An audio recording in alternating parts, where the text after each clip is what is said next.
close to the final results of this court case that's taking place right now. And if history and recent history is any indicator, then surely most of the American people, black, brown, red, yellow, and white, that have been dumbed down and numbed down will be more concerned about LeBron James, the King James, as they say, Jesus Shuttlesworth, and Ray Allen, and Dwayne Wade, and whether they win another title, or will the San Antonio Spurs with Tim Duncan, Tony Parker, and Manu Ginobili win another title. That will get more attention from the American people than this trial of George Zimmerman, by evidence on just social media of what people have been tweeting about. They've tweeted more about the NBA finals than about this final result regarding this court case in Florida. They've tweeted more about the big game than the big shame that was going down in Florida the other night, by evidence of what we've seen. So we're going to definitely get into that. Get your thoughts, because we'll have plenty of time to talk about it. But again, we'll be asking, where was the call for a national boycott? It's been almost a year. It's been well over a year. It's been about, Trayvon Martin was shot and killed February the 26th, 2012 during the NBA All-Star Weekend. And I don't think you'll see any of them NBA players, whether it's Gayson Collins or any of the rest of them, tweet about the Trayvon Martin case. Don't think they will take that kind of stand about the Trayvon Martin case as they did about one coming out the closet. Don't think it will happen. The NBA will have a lock on them Negro gladiators. And you know what I'm saying is the truth. Wish they would tweet about it. They had their trade papers already ready. Get him out of here.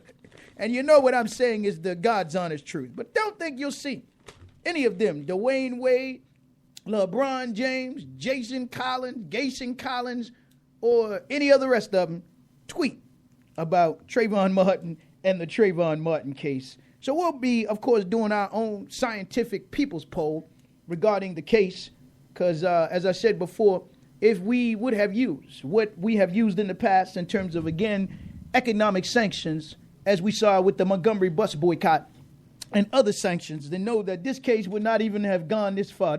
If George Zimmerman would have been thrown under the jail by now. But because we got a lot of black misleadership, they're not willing to make that kind of call to boycott the state of Florida. But know that if it happened to the Jewish community, if it happened to the Italian community, the Greek community, or any other community, then the gay community, well, good night. Good night. You can forget it. But only when it happens to the black community, then we've seen these kind of actions or lack of actions right now. But let me get into this other story that I wanted to get into before I bring it on home locally. That was a story I was talking with the living legend, Baba Dick Gregory. Oh, and that's why I'm talking about the Trayvon Martin case. We've lost so many Trayvons, Davons, Tavons, Shavons, and everything else in this city. So if we spend most of our attention focusing down there, as opposed to having set up and established a national policy to deal with the issues of the illegal guns and the gun trafficking in this country, then we could have changed the course of that whole discussion about gun control. But again, most of our HBCUs, our professors, and others were absent from the conversation. Our civil rights organizations absent and did not inject ourselves into the conversation around, again, guns and the enormous violence and the loss of lives in the inner cities of America. And at a time that Bill Cosby and others are talking about it, you would think that Bill Cosby would take that kind of stand based on the fact that his son was killed by, of course, a white man from Russia, allegedly, but he was by the gun. But again, that's maybe a topic we're going to have to get further in. But I want to get into this NSA spying case, man, for just a moment. Because one of the things that I have seen that the Jewish newspaper, the Forward, and the Haaretz has been talking about, that it wasn't NSA that was spying on the American people, but it was the MSA, the Mossad national agency. It was not the National Security Agency, but the Mossad spy agency, or Spies Are Us, that is now coming forward that the two companies that were set up in, I believe, California, tied to the Israeli government, tied to the Mossad. One of the names of the company is Narus, Narus, and the other one is Virent, Virent. So now you know why your president, now you know why your Congress, now you know your members of Congress, now you know why members of the Senate are backing up off this story. because they really don't want this story to expand and the envelope to expand, because this rabbit hole runs deep around the government of Israel, rogue elements within the state of Israel, and all of this comes on the 46th, I believe, year anniversary of the country of Israel, the state of Israel, which is supposed to be America's BFF, supposed to be America's best friend. But all of this comes on the 46-year anniversary of the attack on an American ship entitled or named the USS Liberty, that most Americans don't want to talk about. And that's white Americans don't want to talk about it and don't want you to discuss how Israel attacked a sovereign ship of the United States of America with nuclear weapons in international waters so that they could hopefully blame it on Egypt or a country in the Middle East, so America would go to war with Egypt or a country in the Middle East in 1967, June the 8th or June the 9th. Most of your American newspaper won't tell you about this story. But now here comes the spies are us. Now here comes this spying on the American people by these two Israeli companies. And it was written about in the Jewish newspaper. But remember, your president's not going to touch this story now, because it was just last year where they said one of the third options on their to-do list was to assassinate President Barack Obama. Now, I know some of you black media and civil rights organizations don't want to touch the story. But can you imagine if a so-called Muslim newspaper, can you imagine if an Arab newspaper printed this? You know how many Arabs they would have rounded up by now, or Muslims they would have rounded up by now? Here was a Jewish newspaper in the Atlanta, what's it, the Jewish Times saying, printing that this was an option for them? And now all of this comes out regarding the spying. And you just had that shooting that was going on in Santa Monica, supposedly, allegedly, that shooting that was going on with an assailant only miles away from where your president was meeting with the prime minister of China. But most of you haven't made that connection now. Most of you haven't even made that connection. Or maybe some of you don't think there was a connection. But now all of this comes out regarding Israel and their spying on the American people. And I have to remind you about the ADL. Have to remind you about the ADL. Have to remind you about AIPAC. It was just less than 3 years ago that two members of AIPAC, Rosen and Franklin, were found guilty of spying on the American people. And don't act like you don't know. Rosen and Franklin, but yet George Bush didn't prosecute them. President Obama didn't prosecute him. Condoleezza Rice didn't prosecute him. What's the other one they running around here wanting you to promote? Susan Rice didn't prosecute him. Samantha Powers didn't prosecute him. No, they were partnered along with Congresswoman Jane Harman out there in California. And AIPAC continues to have their big conventions. I think they just had one recently. And all of your congressmen and all your senators attend, and they don't ask no questions about spying. At the same time, they're accusing the Chinese of trying to hack American citizens' computers. Here are two members of AIPAC that were guilty of that crime. And they were caught red-handed.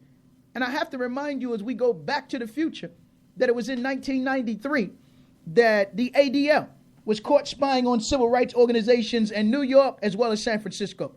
It was in 1993 that the ADL, the Anti-Defamation League of B'nai B'rith, the LA Times wrote about it, New York Times wrote about it, so don't say I'm making it up. But it was then they were spying on civil rights organizations, so much so that many of these civil rights organizations left New York and moved to Baltimore, like the NAACP. Hello? National chapter of the NAACP. And of course, I don't have to tell you about the story of Herb Rubin, who was with the Jewish Defense League, and how Herb Rubin went and got caught dressing up like a Muslim, attacking a Jewish synagogue. And when he was arrested, and Herb Rubin goes to jail, all of a sudden his throat get cut in jail, and he dies mysteriously in jail before all of the information could come out. So it kind of reminds you of what Brother Malcolm used to say. when you find some of them running around with the Nazis, see? But they never want all this information to come out. But you can read it in the Jewish Forward. I posted it on the Facebook page regarding, again, these two companies that were tied to the spying on the American people. And I'm clear that Mr. Snowden is no more than a decoy, because they want you to focus on him and not focus on them. They want you to focus on him and say he was the whistleblower, but not focus on these two companies again, Virent, Virent, and again, the other company, which is Norus. And here's some articles that I posted. Prism System, not prison, PRISM. Prism Systems created by Israeli company to spy on the world. Now, this is not from Brother Muhammad. This is from the Forward, which is a Jewish newspaper. Here's another one talking about the USS Liberty. Punk plan in Israel attacks NSA spy ship USS Liberty. Again, as I said, all of this comes out on the anniversary of the attack on the USS Liberty. And again, Obama administration caught and admits to spying on Americans, seizes call records, Verizon, AT&T, and bank records, your email and internet. And again, as I said before, we see now clearly why they are running away from this story, because it involves the Israeli government and elements within the state of Israel. Here's one from, again, Israeli involvement in NSA spying, shady companies with ties to Israel wiretap for U.S. for NSA. So time won't allow me to get into it. But again, I've given you the names of the two companies, and you can pull it up, read it for yourself. Don't be lazy. You can Google it, but you can read it for yourself. And there's so much information regarding, again, these two particular companies. But this comes out of the Jewish Forward newspaper, as well as the Haaretz, which are two Jewish newspapers that come out in Israel. So you can pick it up, read it for yourself. Don't say that Brother Muhammad made it up. And again, as I said before, you could always read about the 46th anniversary of the attack on the USS Liberty. Here's another one. NSA, the secret AT&T spy room, and two Israeli companies. So again, as I said, most of your Congress, most of your Senate, they do not want to touch this story, man, because again, that means they got to bring somebody, they got to bring in some agents from Israel. They got to bring these Israeli agents in and question them, that we have those running around saying that they're friends to this country, but they're operating as a fifth element or a fifth column inside of the United States of America right now. So at a time when they're rounding up Muslims, charging them for un-American acts, you have more and more of this information coming out. And this is recent information, current information, relevant information. And most of your congressmen, like your congressmen in 7th District and the rest of them, don't want to touch this story. Your senators don't want to touch the story because AIPAC is controlling most of the United States government right now. JINSA, Jewish Institute for National Security, the neocons, the Project for New American Century, are controlling this American government, and many of them have hijacked the American government so that whatever happens, they allow it to happen and then say, well, we have to do this because it's in your best interest. If it's in our best interest, then you tell President Barack Obama, you tell the FBI, the CIA to release all them files from COINTELPRO to ObamaTelPro right now. Show us all them files from the death of Dr. King, the death of Malcolm X, the death of many black leaders, brown leaders, red leaders, yellow leaders, and white leaders from the left in the 60s and the 70s. Release those files. If it doesn't matter, as your president trying to say. And here's a president that wants to be in everything but don't want to take responsibility for nothing, as my brother Glenn Ford has so eloquently said at Black Agenda Report. Want to have his hands in everything but don't want to take responsibility for anything. But let me open up the lines. Take your thoughts, questions, comments, and then if time permits, I'm going to bring it on home. Talk about your fire chief, as news broke, of course, on Friday night, that we got another one. Got another one that bit the dust, man. Your fire chief, Clack, but I did tell you that his initials would be NFL, not for long. Not for long. And now we got another chief, or it could be thief, who clearly was given a vote of no confidence by those firefighters at a time when he is allowed the mayor, when he's supposed to be, well, I guess he is the fire chief for the mayor. He's supposed to be the fire chief for the citizens and represent his members rank and file. He's allowed the mayor to come in and take $5 million out of his budget. But, of course, they are probably the best paid firefighters in the damn country, man. So, but their issue is not the budget. Their issue is their pension, which soon going to become too tight to mention. But we got another one that has bit the dust. And, again, Chief Clack is now stepping down, if you have not known. And looks like we will have an interim replacement in Mr. Segal. It's not Siegel, but Segal. And another black man will be interim. And time will tell whether the black man will be good enough to be permanent. But they may want him to be a temp, as they do with most of the black men around here. And most of these agencies, you just good enough to be pimped and be the temp. but they don't want you to be permanent. Question we're going to have to ask, what does your mayor got against strong black